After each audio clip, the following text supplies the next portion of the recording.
Gosh, after all those comments, what can I add? I think fundamentally, social media is all about conversation. And I think like Meredith implied, what you first need to know is who it is you want to have a conversation with. So there are lots of different of these tools out there, lots of different spaces. What we saw here, of course, was just the ones that are here in the U.S. Okay, there's another, complete world of these, applications in Europe and elsewhere. So, who is it that you want to talk to, and what information are you looking for? Okay, and that's kind of the basic, starting point. And from there, you can begin to develop your strategy. And if you don't know anything about social media, has anybody ever heard of this book called Groundswell?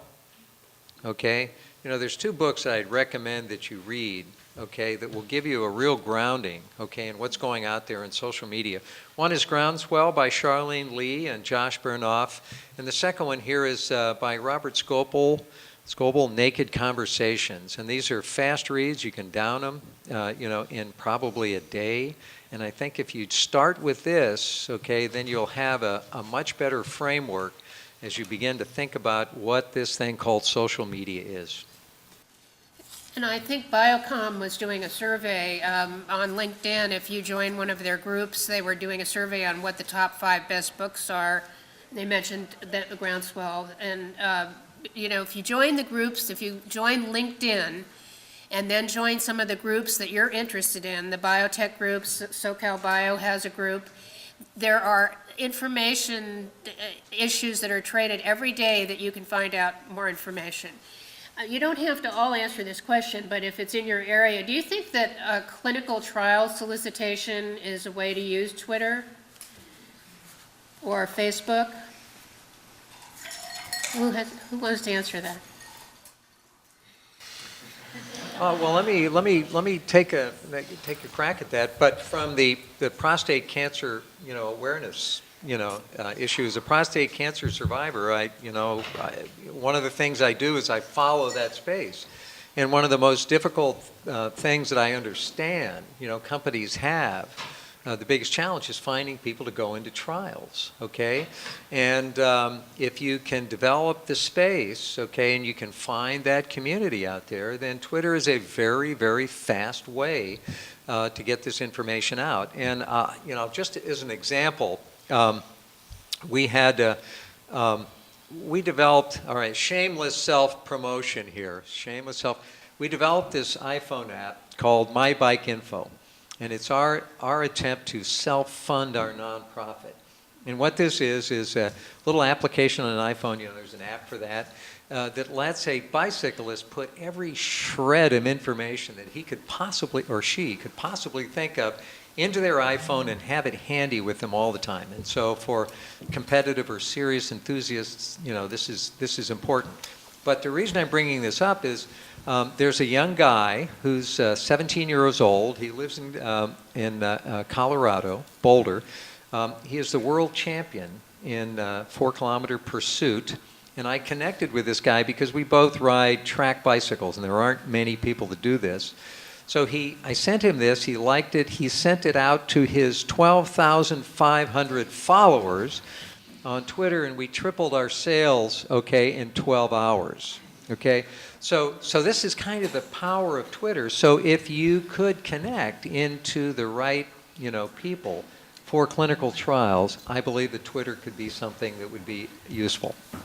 And I just throw that out for critique by the panel. I would say I would not see why not. And I can make two examples that I can give from my own personal experience. I am taking a class. My second evolution is I'm a big onophile. I'm in sommelier school right now, and I was displeased with the school that I've been attending with the response from the administrative group. I sent them an email, did some research on the number of followers that I have on LinkedIn, Twitter, the Ramona Valley Vintners Association that I belong to, the San Diego County Vintners Association, sent them an email and said, you can not call me back if you want to, but I'll make sure that my 3 million plus LinkedIn followers, the San Diego Vintners Association blog, the Ramona Valley Vintners Association blog, all know that I'm displeased with the school. I got a call within the hour after I sent the email. And second, I'm tracking 2 companies who have drugs that are on the market that I'm interested in from my perspective and for my family's perspective, that I'm tracking their feeds to figure out when they actually put the drugs on the market and when they will become available. So not necessarily from a clinical trial perspective, but knowing when the drugs will actually be available to me and to them. I only have one minor addition, which would be, wouldn't you buy a spot on the radio to look for clinical trial participants? That is excessively more aggressive in public. You're screaming at everyone, not just the patients who need what it is you have to offer. Twitter is exceptionally direct. It's only the people who have expressed a need, are curious about a category, and they're just waiting to find new information. I think it's the best answer if you're starting a clinical trial and you want to be cautious about who you're reaching out to and the money that you're spending to find those participants. How does a life science company find someone to help them with social media?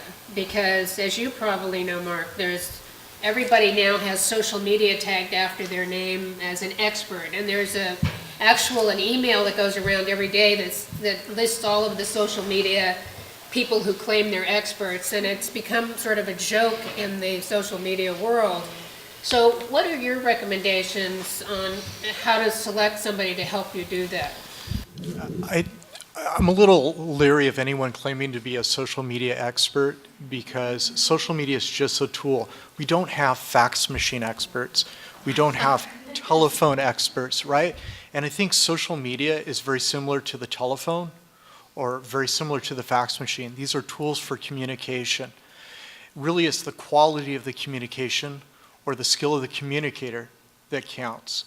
So first, identify what your goals are. Be solid in what you want to accomplish.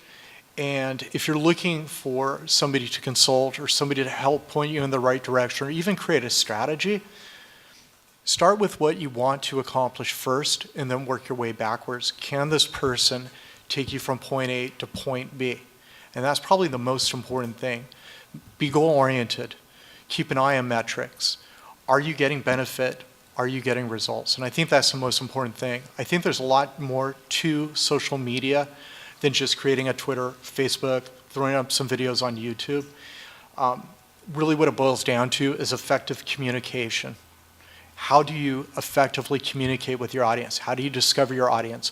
Which tools do you use? What syntax do you use when using those tools?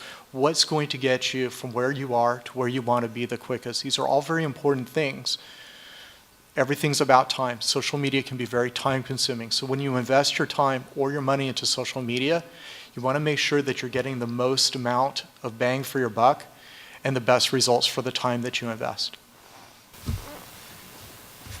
The obvious answer to the question, where do you go to find someone who could help you with social media, would be social media.